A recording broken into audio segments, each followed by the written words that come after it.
Bienvenue à tous et une fois de plus, merci d'avoir choisi les programmes de Gabon 24. Comme chaque lundi à la même heure, c'est l'heure de votre émission Multisport 24. On va parler de beaucoup de choses, notamment de taekwondo, la Baby Champions qui s'est écoulée ce week-end. On parlera également du Ndambo d'or, la cérémonie qui a récompensé les meilleurs arbitres, le meilleur joueur du championnat national, mais pas seulement. On parlera un peu du traitement que l'on réserve aux entraîneurs locaux. Tout cela, ce sera dans la première et la deuxième partie justement de cette émission. Mais pour cette première partie, nous avons le plaisir de recevoir sur ce plateau Monsieur Jean-Félix Ngomas. Il est le président de l'Association gabonaise de taekwondo et des arts martiaux associés. Il y a également avec nous une dame. Il s'agit d'Elisabeth Dovy. Elle est marraine de la Baby Champions. On parle de la Baby Champions, de la 28e édition de la Baby Champions. 28e édition. On a fait de chemin. Monsieur Ngomas, je me tourne directement vers vous. Qu'est-ce qu'il faut finalement que l'on retienne de cette compétition qui perdure à travers le temps au-delà de tout? Merci beaucoup. Déjà, merci à Gabon 24 de nous donner ici l'opportunité de venir parler de la 28e édition de Baby Champion qui s'est déroulée ce week-end dernier. Alors, ce qu'on peut retenir, c'est que déjà Baby Champion a fait du chemin. La première édition a eu lieu en 1995. Aujourd'hui, nous sommes à la 28e édition. Il y a eu du chemin. Mais il faut dire que la compétition a pris de l'envergure depuis que nous sommes accompagnés, depuis que nous sommes aidés, depuis que nous sommes parrainés par Madame Elisabeth Dovy. D'accord. Voilà. Puisqu'elle est là avec nous, Madame Elisabeth, peut-être revenir sur les raisons qui vous ont amené à embrasser ce projet et à aider justement. Pour la 26e édition, le professeur Ngomas m'a convié déjà à participer à cette édition-là. Donc j'ai observé, j'ai regardé, et vu que ce sont les enfants, ça m'a touchée tout de suite. Et pour la 27e édition, il m'a demandé d'être marraine à ce moment-là. Et là, je lui ai dit, s'il faut que je sois marraine, il faudrait qu'on puisse apporter quelque chose. C'est-à-dire que la Baby Championne puisse rentrer dans un système de projet où on peut complètement rentrer dans la prise en charge, le process et l'observance des enfants. D'accord. Donc voilà. Alors quand M. Ngomas a pris la parole, il a clairement dit que depuis que vous parrainez justement cet événement, les choses vont pour le mieux. C'est quoi votre secret? J'ai bousculé un peu le comité d'organisation. Donc il a fallu mettre un process en place avec un organigramme bien précis, des comités un comité beaucoup plus élargi qu'avant. Donc on a rajouté, donc bien sûr il y a le comité avec le président, le directeur de la compétition qui est le grand maître Olomo, le président qui est le professeur Jean-Félix Ngomas et moi qui suis la marraine. Ensuite on a une unité qui est technique, donc qui s'occupe justement de tout ce qui est compétition, Pumse, Kurogi et tout ça. On a un comité santé, comité sécurité, comité événementiel et bien sûr comité communication. D'accord. Et avant cela, Monsieur Ngomas, je me tourne vers vous. Nous sommes à la 28e édition. Avant que de parler justement de ce qui s'est passé ce week-end, on va essayer un peu de faire la genèse de l'événement. Vous dites, ça fait depuis 1995, c'est quand même beaucoup. Vous avez beaucoup travaillé. Alors, quelles ont été les principales difficultés, notamment pour les éditions précédentes? Alors, je ne voudrais pas parler à la place de l'initiateur de cette compétition, qui est le grand maître Lomo, qui est mon maître. Aujourd'hui, on rappelle que vous êtes également maître. Exactement, je suis 5e dan. Le maître Lomo, il est 7e dan. J'ai tout intérêt à ne pas vous taquiner sur ce plateau. Oh, mais ça va. D'accord, ok, d'accord, ça me rassure. Alors, donc, je disais que le grand maître Lomo, c'est mon maître, c'est un grand maître qui a donné sa vie au taekwondo. D'accord. Et en créant la GATAMA, la Société gabonaise de taekwondo et arts martiaux associés, il a voulu faire la promotion du taekwondo en commençant par les enfants. Pourquoi? Parce que c'est l'avenir. Parce que l'enfant, c'est comme une éponge qu'on peut façonner et pour en faire des citoyens, on va dire modèles, pour en faire des gens qui sont bien formés dans le corps et dans l'esprit. Donc c'est quelqu'un qui a vraiment, déjà qui aime le taekwondo, qui a donné sa vie au taekwondo et qui a organisé ces différentes éditions de Baby Champion, j'ai envie de dire, avec le cœur, avec l'amour de cet art martial et ses amis, ses partenaires qui l'ont accompagné, qui ont fait en sorte que toutes ces éditions se fassent, malgré les difficultés, malgré les intempéries, j'ai envie de dire, malgré les différends qu'il y avait avec certaines institutions, notamment la Fédération gabonaise de taekwondo à l'époque, où le grand maître s'était mis un peu à l'écart pour organiser ces compétitions. Baby Champion a quand même réussi à s'organiser contre vents et marées. Et personnellement, je peux dire que j'ai été fier d'avoir appris à ses côtés.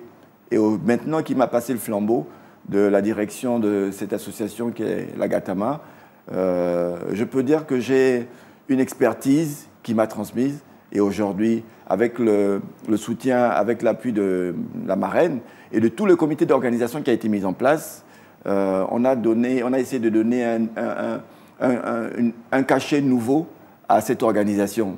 Elle l'a dit, avant, nous n'avions pas ces différents comités, ces différentes commissions qui constituent le comité d'organisation. Il y a par exemple un aspect que j'ai appris auprès de Mme Elisabeth Dovy, c'est la communication. Un terme que je ne connaissais pas, qui n'était pas dans mon vocabulaire, c'était le plan de communication. Et ça a aidé à donner justement à la Baby Champion une visibilité dans les médias, un cachet particulier, dans les médias qui aujourd'hui fait en sorte que même à l'international, Baby Champion est suivi. D'accord. Voilà.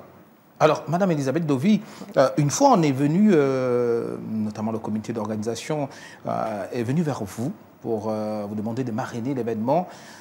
Au-delà, parce que vous avez dit que ce qui vous a le plus marqué, ce sont les enfants, mais au-delà de ça, est-ce qu'il y a autre chose qui vous a marqué? Est-ce que tout de suite vous vous êtes dit, c'est peut-être une occasion pour moi de faire quelque chose, non pas seulement pour les enfants, mais pour la discipline même, le taekwondo au niveau national?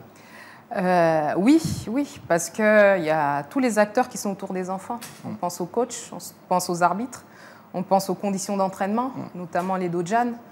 Et quand on a fait le tour des clubs, parce qu'on a fait le tour de certains clubs avec le professeur Ngomas, là j'ai pu toucher du doigt les réalités dans lesquelles les enfants s'entraînent. Et quand j'ai vu ça, je me suis dit là il y a quand même beaucoup de travail. Et ça fait qu'on a encore peaufiné un peu plus le projet. Ce n'est pas un projet qui nous rapporte tant que ça, mais pour les enfants, il y a du travail. Comme une entreprise, il faut faire grandir l'entreprise, il faut faire évoluer et éventuellement mettre des process bien clés pour pouvoir donner aux enfants un avenir dans cette discipline. D'accord, on a essayé de faire la genèse de l'événement Baby Champions qui était ce week-end pour la 28e édition. On va regarder parce que beaucoup de personnes ont réagi, notamment le conseiller spécial du président de la République en charge des questions de sport, Paul-Ulrich Kessani, que je nous invite à suivre ensemble. Et puis derrière, on va commenter justement cette intervention. C'est de donner un cadre qui permettent au club de mettre à disposition les sportifs, donc les taekwondoïstes, et il reviendra au club de pouvoir détecter les meilleurs à la direction technique de taekwondo, de pouvoir avoir un suivi ou de pouvoir identifier des jeunes talents qui demain pourront faire partie de l'équipe nationale. Nous avons des juniors qui ont retenu l'attention de la fédération via la direction technique et je pense que les entraînements de cette équipe junior ont commencé depuis 2 semaines. Donc il y a certains qui vont encore être appelés, d'ici la semaine prochaine pour rejoindre la présélection, en fait de tirer les meilleurs pour défendre valablement le pays. Voilà, on vient de regarder, il s'agissait de Paul-Ulrich Kessani, conseiller spécial du président de la République en charge des questions de sport. Il y avait également l'intervention du président de la fédération de taekwondo, M. Denis Mumba.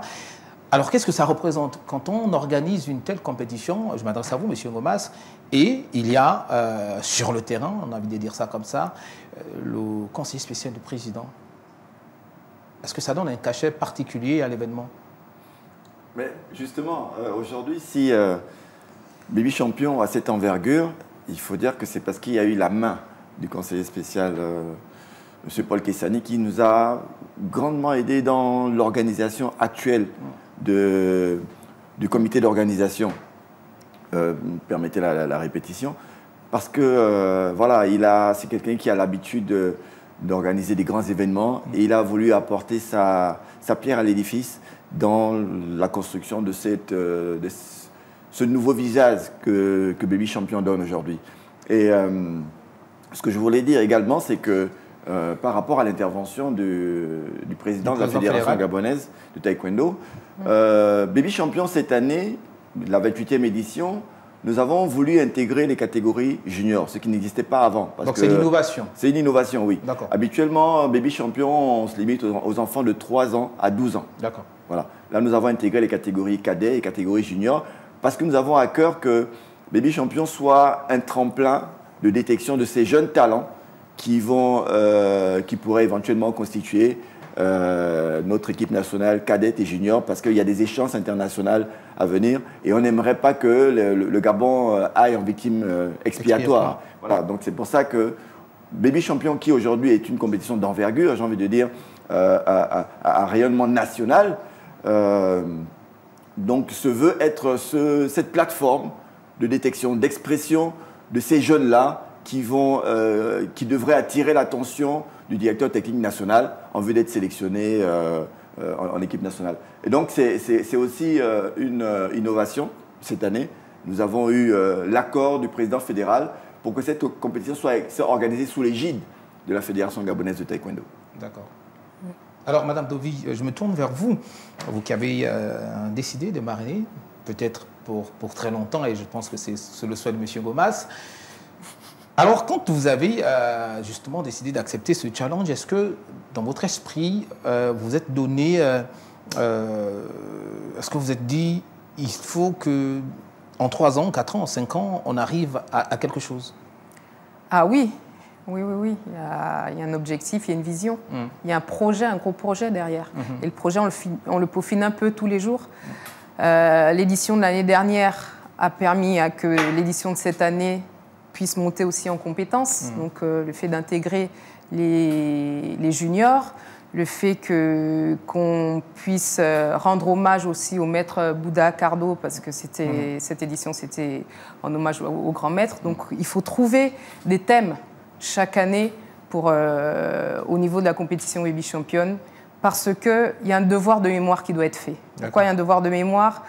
Les enfants, quand on regarde les enfants de 3, 4 ans, 5 ans, ils ne connaissent pas forcément le grand maître Olomo. Donc les images restent. Et pour mettre en place un devoir de mémoire, c'est là où on a besoin de la communication, de l'audiovisuel, de tout ce qui est image, pour pouvoir prospérer dans la vision du taekwondo et le partage. Après, il y a qu'est-ce qu'on peut faire pour faire en sorte que les clubs puissent être aussi dans de bonnes conditions. Justement. Et là, la communication rentre aussi en jeu, parce qu'il faut qu'on puisse nous entendre, nous écouter. Et là, que ce soit la Fédération gabonaise de taekwondo, les ligues, ou même plus haut, la présidence de la République, le gouvernement, le ministère, le ministère des Sports, pour qu'ils puissent nous écouter, c'est aussi à travers les images, à travers ce que pensent les enfants, les parents, les coachs, les arbitres, le comité d'organisation, toutes les personnes qui font en sorte que les enfants puissent compétir et avancer. Est-ce que jusque-là, vous ressentez quand même un certain engouement de la part des parents? Parce que ce sont les tout-petits. Je pense que les parents ont peut-être pour obligation, je ne sais pas trop comment ça se fait, ont pour obligation d'accompagner les enfants. Est-ce qu'il y a un certain engouement? Est-ce que vous sentez les parents très motivés justement à amener les enfants à prendre part? Déjà, pour cette année, là, pour la 28e édition, il y a eu plus d'enregistrements au niveau des clubs. Donc beaucoup d'enfants se sont inscrits à cause de la 27e édition. Pourquoi? Parce que ils ont vu le film, il y a eu des invitations, beaucoup de parents sont venus au Palais des Sports voir la 27e édition et voir les enfants compétir. Pour les enfants de 3 ans aussi, entre 3 ans et 4 ans, voir comment il y a une ergonomie de l'enfant, donc l'éducation physique de l'enfant qui est faite à travers cet art martial. Oui, les parents, ils ont de plus en plus enregistré leurs enfants. D'accord, on comprend que Libreville, M. Gomas, est la capitale, Libreville, c'est la capitale du pays, oui, on est tout à fait d'accord, mais est-ce que cette compétition concerne seulement les clubs de Libreville ou sont ouverts aux clubs d'autres provinces? Non, la compétition est ouverte, elle est ouverte à toutes les ligues, à toutes les ligues provinciales du Gabon, et d'ailleurs nous avons à cœur que, pourquoi pas, cette compétition s'ouvre également à des équipes extérieure pour qu'elle devienne, qu'elle ait un rayonnement international. Oui. Et comme je l'ai dit, nous avons eu l'opportunité d'organiser cette compétition sous l'égide de la Fédération gabonaise de taekwondo, qui est l'institution même qui est garante de la pratique du taekwondo au niveau du pays. Et il faut préciser que cette année, nous avons eu la chance d'intégrer un projet, qui est un projet de Monsieur le Président de la République, chef de l'État, qui est le projet JET sportif, donc jeunes et talents sportifs. C'est grâce à l'intégration de la Baby Champion dans ce projet que nous avons pu accompagner certaines équipes qui venaient de l'intérieur du pays, parce qu'il faut dire que nous n'avons pas de gros moyens. Donc nous avons pu accompagner des équipes qui venaient notamment du Haut-Ogooué, du Wellington, de l'Ogooué maritime, du Moyen-Ogooué, voilà. Donc ça nous a permis de les assister quand même sur le plan de l'hébergement, sur le plan de la restauration. Et voilà. Donc c'est vraiment une compétition qui aujourd'hui se veut nationale. Voilà. Parce qu'on ne voudrait pas que des enfants qui pratiquent le taekwondo, qui aiment le taekwondo à l'intérieur du pays, n'aient pas la possibilité de s'exprimer, de montrer ce qu'ils savent faire à leurs amis, à leurs coéquipiers, à leurs adversaires, et pourquoi pas attirer l'attention du directeur technique national pour être sélectionné et représenter le Gabon à l'international. D'accord, ça fait quand même 28 ans. 28 ans, oui. C'est beaucoup, c'est presque toute une vie. Est-ce qu'aujourd'hui, grâce à la Baby Champions, il y a des noms qui ont pu faire rayonner davantage le taekwondo? Parce que vous parliez également de cette partie détection. Est-ce qu'entre-temps, aujourd'hui, en 28 ans, on compte des taekwondoïstes qui ont porté le maillot de l'équipe nationale? Ah oui, naturellement, nécessairement. Évidemment, j'ai envie de dire. Déjà, notre grand champion, Anthony Obam, c'est vrai que c'est pas un ancien baby champion, je voudrais le préciser ici, mais Anthony Obam a pris part à une compétition organisée par la GATAMA. C'était la Coupe inter-établissement, à laquelle il avait été champion, médaillé d'or. Il avait le grade de ceinture jaune, mais il n'était plus enfant pour participer à baby champion. Et pour répondre à votre question, effectivement, aujourd'hui, nous avons l'équipe nationale qui a dans l'ossature, aujourd'hui, ce sont des anciens baby champions. Actuellement, par exemple, l'entraîneur de l'équipe nationale cadet et junior, c'est un ancien baby champion. D'accord. Le maître Owen Arnold, c'est un ancien baby champion qui a été plusieurs fois médaillé au niveau national, même au niveau international. Et qui, malgré le fait qu'il ait fait du sport de haut niveau, une compétition de haut niveau, a quand même pu avoir une activité professionnelle. Aujourd'hui, c'est un éminent juriste. Voilà. Malgré ça, parce qu'il aime le taekwondo, il continue à entraîner. Il est responsable de club, il est directeur technique de la Ligue de taekwondo de l'Estuaire et entraîneur de l'équipe nationale cadette et junior. Donc voilà. Et en dehors de lui, il y a bien d'autres qu'on peut citer. Ils sont nombreux. Mais après, il faut dire que pour faire véritablement de champions, ce qui est en fait l'objectif de Baby Champion, il y a tout un environnement qu'il faut mettre en place. Et aujourd'hui, en 28 ans, on n'a pas pu mettre en place cet environnement. Il y a encore des difficultés que l'on Malheureusement, on ne peut pas avoir de véritable champion sans une véritable politique du sport. D'accord. Voilà. Et aujourd'hui, le sport amateur, il est le plus pratiqué, mais il n'est pas beaucoup subventionné. Il n'est pas très bien subventionné. Les rares athlètes que nous avons et qui se qualifient par leurs propres moyens, malheureusement, très peu sont compétitifs à l'international. Je voudrais faire un clin d'œil ici à, par exemple, notre championne Atora, qui s'est qualifiée ici au niveau national pour les Jeux Olympiques, les Jeux Olympiques derniers, où elle a fait toute sa préparation ici au Gabon.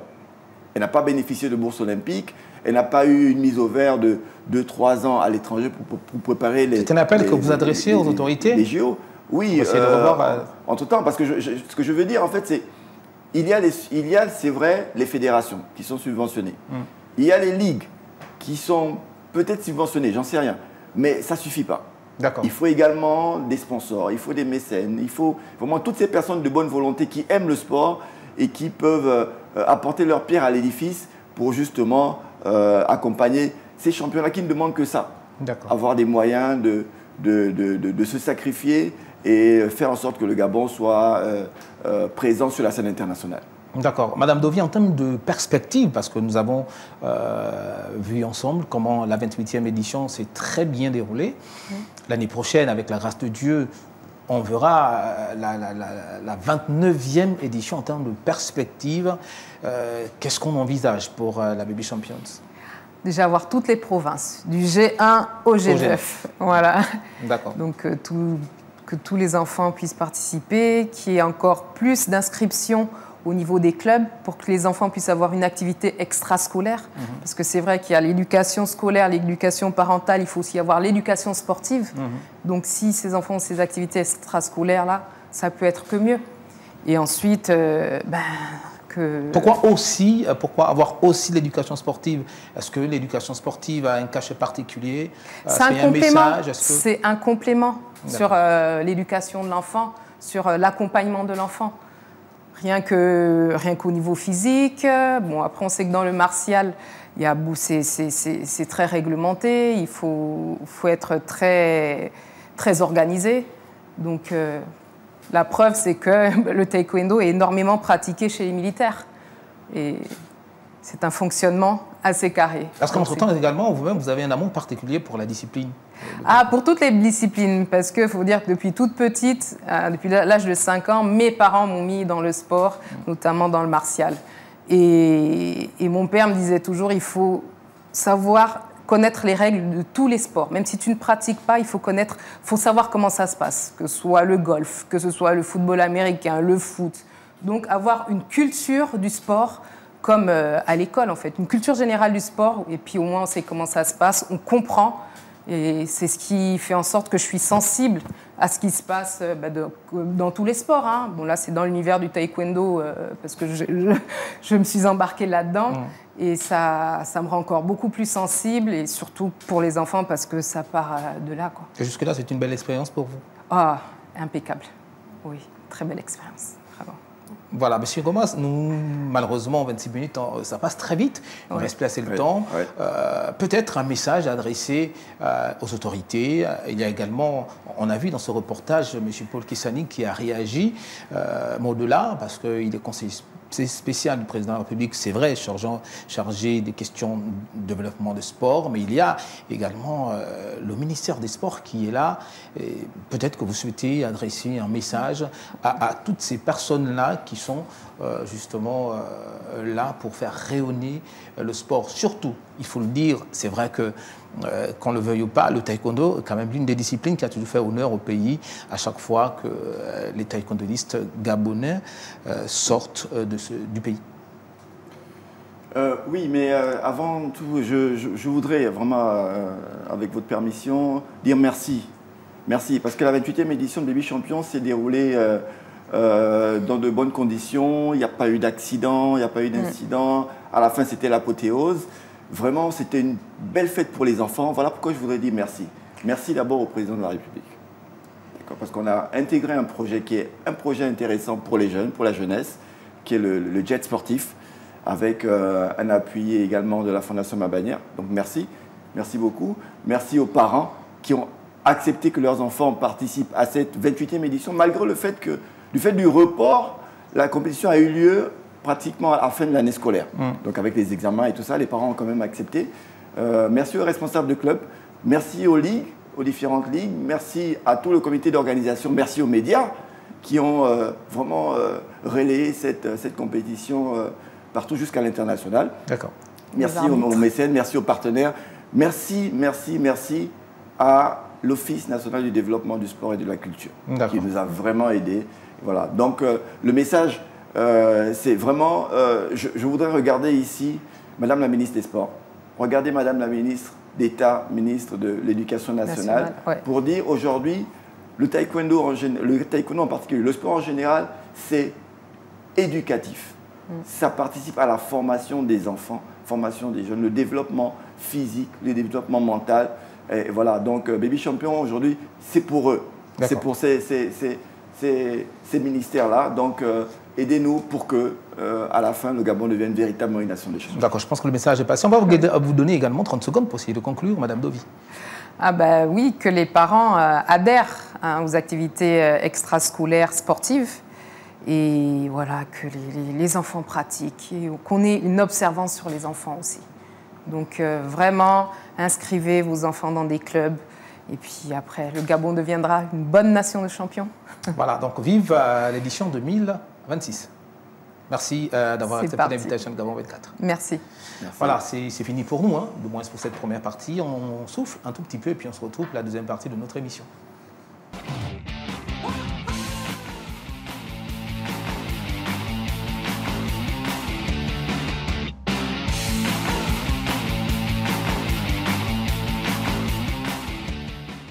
Deuxième et dernière partie de notre émission Multisport 24. Vous l'avez remarqué depuis le début de la première partie, c'est une édition un peu spéciale, contrairement à ce qu'on fait d'habitude. Alors là, on va parler du Ndambo d'Or, cette cérémonie qui récompense les meilleurs footballeurs nationaux.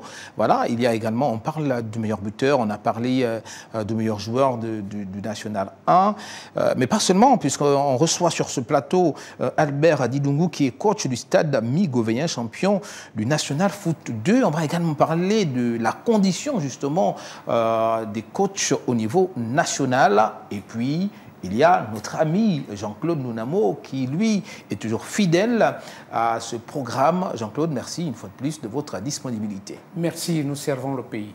Alors, coach, merci également d'avoir accepté l'invitation de Gabon 24. Merci. Alors, on parle tout de suite des Ndambo d'Or avant que de parler des coachs et des difficultés qui sont relatives justement au travail que vous faites. Mais avant, on va regarder ensemble cette interview et puis on se retrouve derrière pour en parler. Je suis satisfait, très satisfait déjà parce que ça montre que j'ai beaucoup progressé déjà.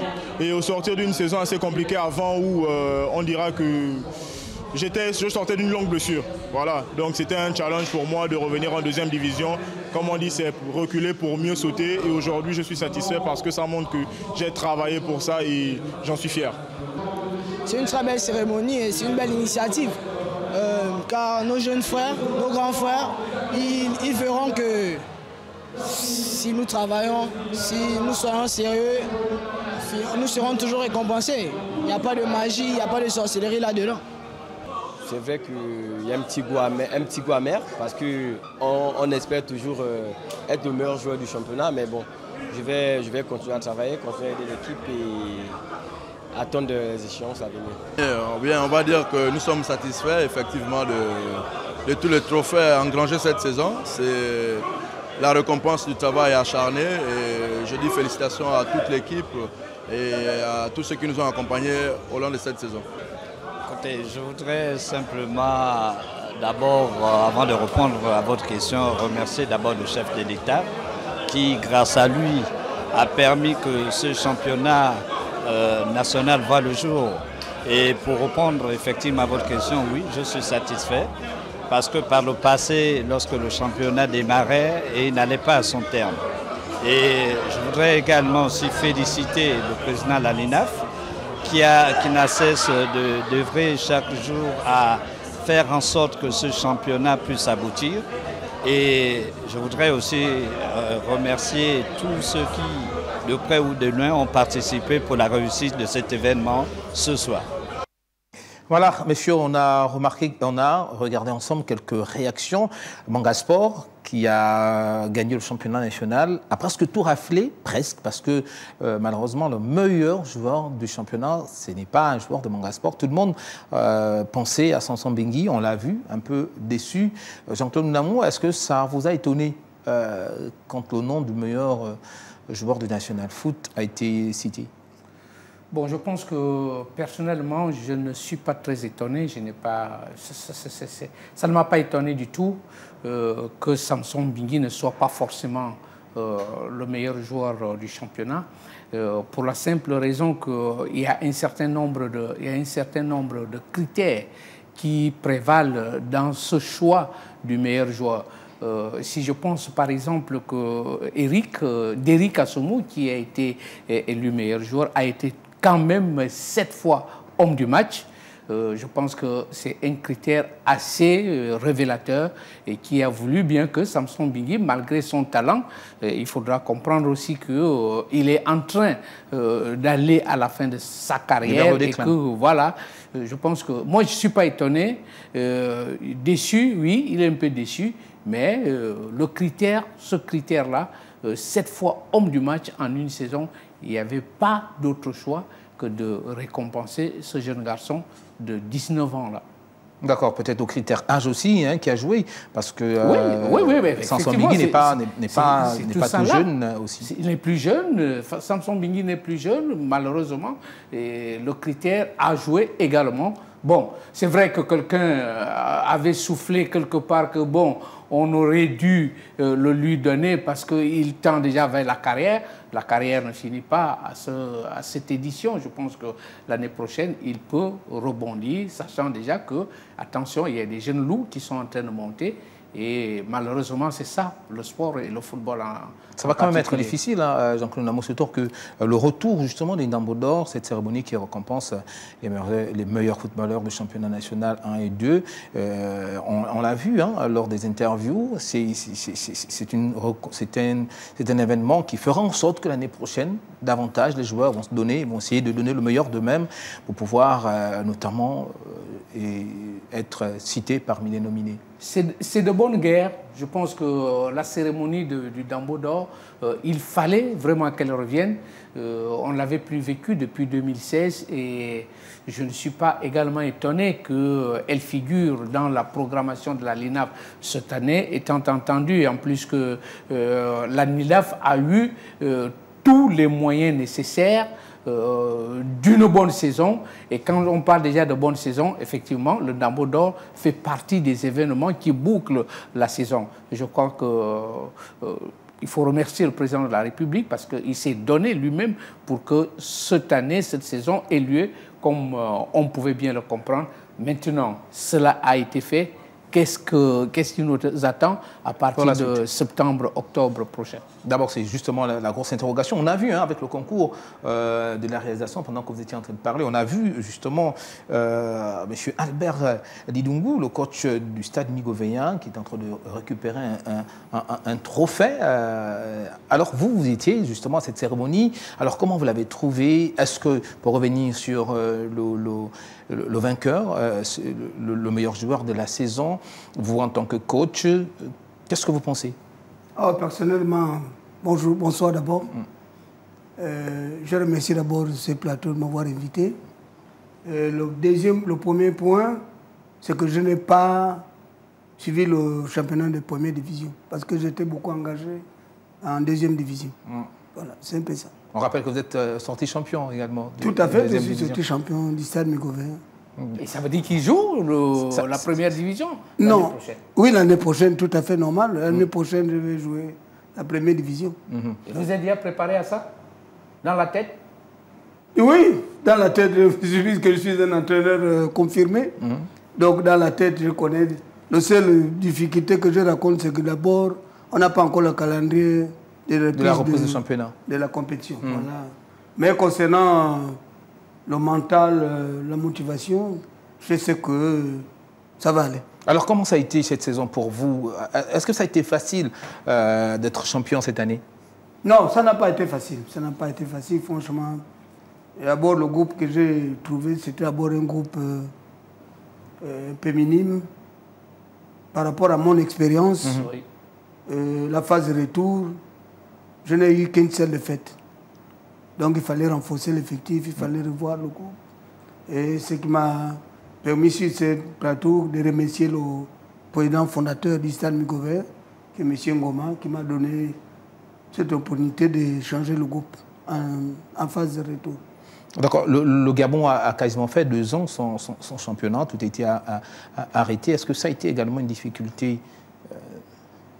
De toute façon, ce que je peux vous dire, c'est que je remercie d'abord le chef de l'État, le général Brice Koyeté Religui, qui a fourni de ses œuvres pour avoir participé énormément à la reprise du championnat qui est allé à la fin de son... Vous vous souviendrez qu'on n'a jamais, il y a 4 ou 5 ans, on n'avait jamais terminé le championnat. Un championnat complet, et un championnat complet qui est arrivé à son terme. Bravo pour le chef de l'État qui a pensé à la jeunesse gabonaise. Alors, Jean-Claude Nounamou, au-delà de ces remerciements au chef de l'État, il y a quand même que, on l'a dit déjà sur ce plateau, c'est quand même quelque chose de fort, donc forcément à signaler le fait que les championnats se soient terminés, que ce soit 1 et 2, notamment avec cette belle cérémonie de récompense des Ndambo d'or.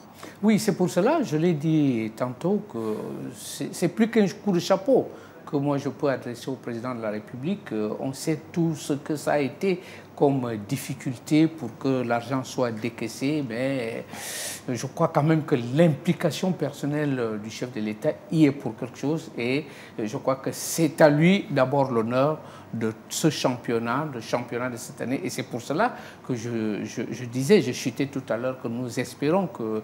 qu'est-ce que ça va donner maintenant à partir de septembre? Parce qu'il faudra maintenant qu'on aille sur une année de plus sans difficulté, sans problème particulier.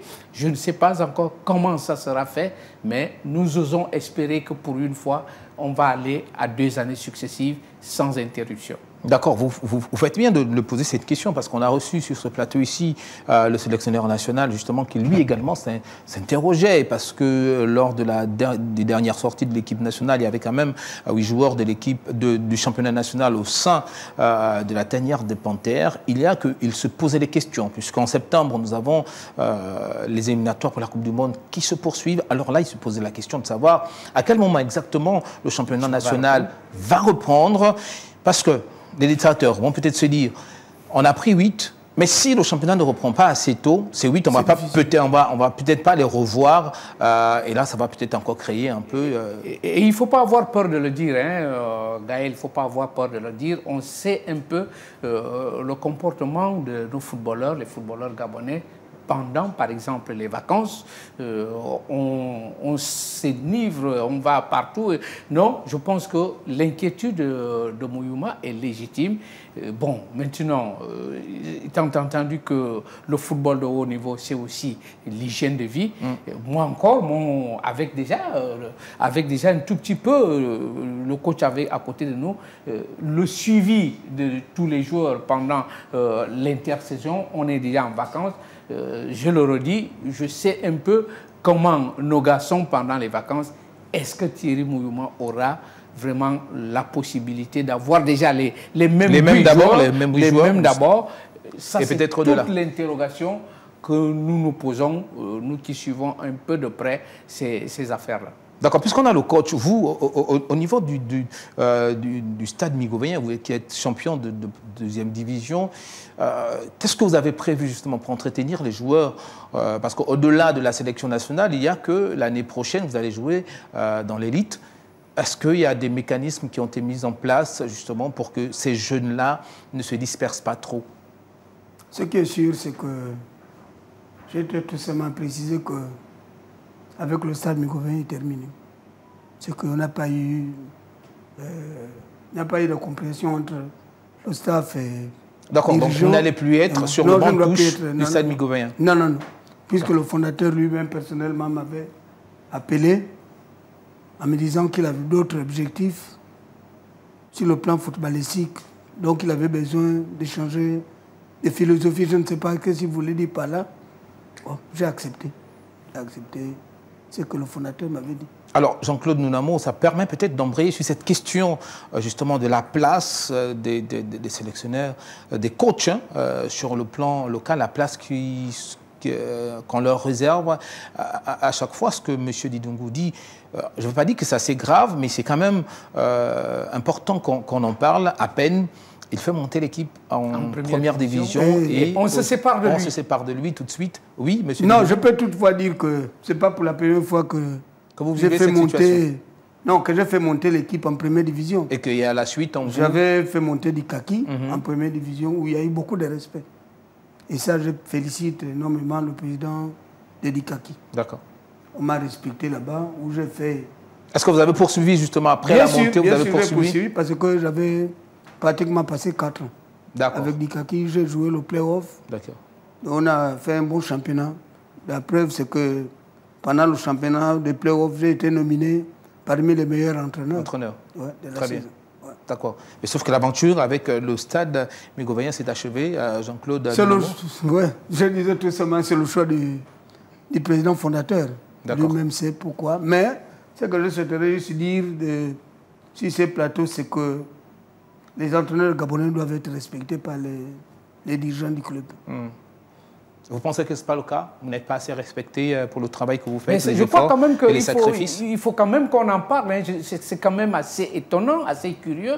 C'est même assez gênant de constater que vous prenez un club en deuxième division, vous le faites monter en première division, et c'est quand le club monte en première division qu'on se sépare de vous. Ça veut dire qu'il y a un réel problème qu'il pose là, le problème pratiquement du non-respect de la personne, de l'entraîneur. C'est quoi exactement? Mais c'était quoi d'abord les clauses du contrat avant justement le championnat de deuxième division? Est-ce que dans le contrat, il était clairement dit qu'à la fin de la saison, quel que soit le résultat, on va résilier vos contrats?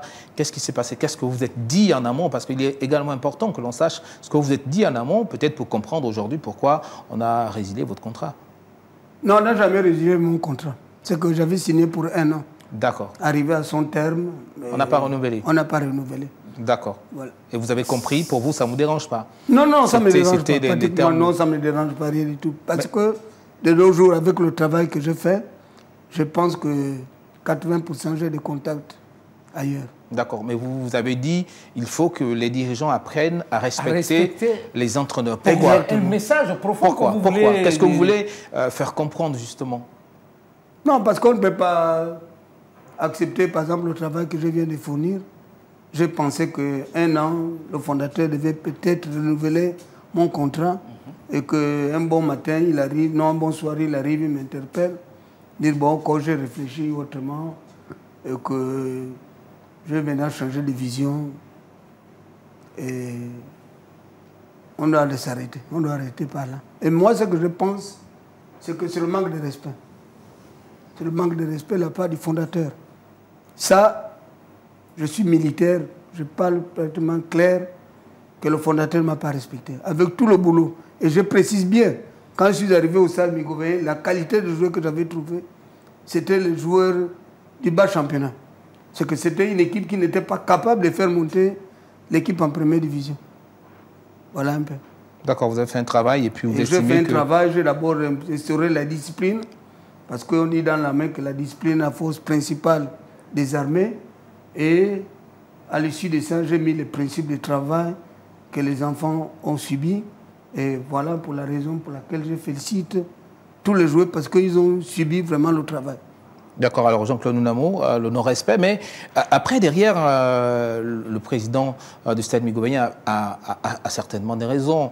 Et puis, en plus, il y a que c'était un contrat d'1 an, le contrat est arrivé à terme. Bon, moi, je peux déjà m'arrêter là. Il n'était pas obligé, de reconduire, même si aujourd'hui l'équipe est en première division, l'année prochaine d'ailleurs, va jouer l'élite, mais Jean-Claude Nounamo, on peut comprendre aussi l'entraîneur, le fondateur, le président, qui a des ambitions d'être champion de première division. À partir du moment où le coach a dit que le contrat était déjà partant pour 1 an, ça peut se comprendre. On peut aussi comprendre que l'équipe, curieusement, est montée. Il a déjà d'autres ambitions et c'est tout à fait normal. Je me dis que, bon, ok, c'est arrivé, vous êtes parti sur la base, mais dans une certaine logique, on aurait pu quand même prolonger le contrat. Voilà, ne fût-ce que d'1 an, comme il vient de le dire, pour voir aussi ses capacités managériales en première division. Bon. Surtout que ce n'est pas la première fois. Non, ce n'est pas pour la première fois parce que j'étais entraîneur adjoint de Charles Delika à Missile. Et ce n'est pas pour la première fois, j'étais entraîneur principal d'As Dikaki, où j'ai présenté mes preuves. On est monté en première division. J'ai été nominé parmi les 3 meilleurs entraîneurs de la saison, même si le grand Mandro avait occupé la première place. Pour moi, c'était vraiment objectif éteint parce qu'on avait jeté parmi les 3 premiers du championnat. Voilà. D'accord. Alors, quelles sont les difficultés réellement en tant que coach sur le plan national que vous rencontrez? Les difficultés que nous rencontrons en tant que coach, c'est le manque de respect des dirigeants, des dirigeants de club. C'est à nous, par contre, je peux peut-être interpeller notre association, de tout faire pour organiser, de mettre les articles et les règlements intérieurs pour permettre que la prochaine saison, au moins, qu'on soit bien vu et que les entraîneurs, les encadreurs, les dirigeants nous respectent. D'accord. Vous avez signé un contrat d'1 an. Le contrat n'a pas été renouvelé. Vous l'avez dit, le président vous a vu, vous avez discuté et vous avez accepté les conditions de séparation. Est-ce qu'au-delà, vous êtes quand même déçu? Oui, déçu non, puisque moi-même personnellement, j'avais accepté 1 an. D'accord. Mais est-ce que vous espérez justement, au lendemain de votre sacre, est-ce que vous espérez que votre contrat soit renouvelé? Exactement, oui. Ce que j'aurais souhaité au moins, c'était de ramener le même groupe, au moins de participer au championnat national. C'était la 2e saison. Vous savez, dans le football, il y a l'organisation. Créer un groupe n'est pas chose facile. Donc c'est ce groupe-là que je devais peut-être renforcer avec quelques joueurs d'expérience de première division pour remonter l'équipe à un niveau supérieur. Mais au moment où il a pensé autrement, ça veut dire que le prochain coach qui arrive, il a encore dans l'obligation de recommencer encore le travail à zéro. Et il me rappelle tout de suite le coach Cédric Mapangou au FC Sansin. Cédric Mapangou a été recruté pratiquement à 5 ou 6 journées de la fin du championnat comme un pompier parce que le FC Sansin était déjà en train d'aller dans une pente assez dangereuse et en 6 ou 7 journées de championnat, il a fait du FC Sansin un qualifié pour les compétitions africaines. Alors, essayez d'imaginer qu'après avoir fait ce travail, on dit à Mapangou que, bon, mon cher ami, merci pour le travail accompli, on va changer de coach. Je pense que... Jean-Claude Namo, chaque président a des objectifs. S'ils estiment qu'avec ce coach, on n'est pas capable d'atteindre nos objectifs... Non, et là, je rejoins quand même le coach qu'il y a un travail qui a été fait. C'est le plus grand travail, former un groupe homogène comme il l'a fait, comme l'autre l'a fait, et essayer quand même de continuer avec ce groupe. Bon, quitte à aller échouer, on dirait non, finalement, tu n'étais pas dans cette possibilité managériale de première division. Bon, ok, maintenant, je pense qu'on va se séparer de toi. Mais il y a quand même qu'il y a une différence. Même à l'intersaison. Il y a quand même qu'il y a une différence de niveau, Jean-Claude Namo, coach. Il y a quand même une différence de niveau. Il reste d'abord même que pour le nombre d'équipes, c'est pas le même nombre d'équipes en première et en deuxième division. Il y a forcément une différence de niveau entre la deuxième et la première division. C'est peut-être ça également qui a fait en sorte qu'aujourd'hui... Vous savez, je vais vous prendre l'exemple. Avec Dikaki, on avait joué le play-off. Et c'était vraiment difficile. Au point où je suis allé voir le coach Johnny pour me laisser passer parce que l'équipe était en danger. Johnny m'a dit ceci. Il m'a dit, si je viens t'aider, ça ne fera pas beau. Dans ta conscience, tu manqueras que non, à cause de coach Johnny que j'ai été maintenu en première division. Il a dit, joue, on va jouer et que le meilleur gagne. Et ces jours-là, je l'ai remporté. Très bien. J'ai gagné. D'accord. Bah, malgré les difficultés que j'avais rencontrées pendant la compétition avec As Dikaki, personnellement, j'avais fait un bon championnat. Donc le niveau par rapport à l'expérience où je me trouve là, je ne pense pas qu'il y a... Puisque je suis détenteur d'une licence B. Maintenant, la saison prochaine dit que non, il faut avoir la licence A. Je suis candidat à la licence A. C'est maintenant à la direction technique de me confirmer cela. D'accord. Alors, nous sommes arrivés quasiment à la fin de cette émission. Jean-Claude Namo, on a parlé d'une Ndambo d'Or, mais également du traitement réservé aux coachs qui évoluent sur place. Alors, qu'est-ce qu'il faut que l'on retienne? Ce qu'il faut qu'on retienne par rapport au Ndambo d'Or, c'est rendre également hommage à à la LINAF qui a ouvert cette brèche au football féminin, notamment nos internationales, nos filles qui jouent à l'étranger. C'était une innovation très importante qui sous-entend donc que le football féminin, quelque part, reprendra les rênes comme on l'attend déjà depuis longtemps. Peut-être autre la place que les clubs ont donnée aux médias, apparemment, dès le début du championnat, les clubs avaient dit, voilà, il n'y a pas assez de budget pour que les médias nous accompagnent. Nous l'avons fait par vocation et parce qu'on aime notre travail. Mais bon, merci à la LINAF pour cette brèche ouverte au football féminin. D'accord, en 30 secondes, coach, qu'est-ce que... Moi, je peux tout simplement dire bravo à la LINAF qui a su organiser le championnat du début jusqu'à la fin. D'accord. Bravo à l'organisation parce que il n'y avait pas, même s'il y avait des journées en retard, mais ça s'est très bien passé. Bravo à la LINAF. Et concernant le ballon d'or, le Ndambo d'or, félicitations. D'accord. Peut-être un mot, encourager, peut-être souhaiter bonne chance aussi au Stade Migovéen, même si vous ne serez plus là. Exactement, c'est de souhaiter au Stade Migovéen, le prochain coach qui viendra, c'est que je souhaite qu'il soit capable de maintenir le groupe, si possible, de jouer l'élite à la première, de jouer la Coupe d'Afrique. Voilà, merci. Ça va être votre mot de fin également. Merci à vous, Jean-Claude Nounamo, d'avoir accepté une fois de plus notre invitation, d'être là, surtout en tant que consultant. Merci à vous, Albert Didungu. On rappelle que vous êtes ancien coach désormais, puisque le contrat a été rompu du stade Migovéen. Merci d'avoir accepté l'invitation de Gabon 24. Merci. Voilà, Multisport 24, c'est fini pour aujourd'hui. On se donne rendez-vous la semaine prochaine. D'ici là, portez-vous bien.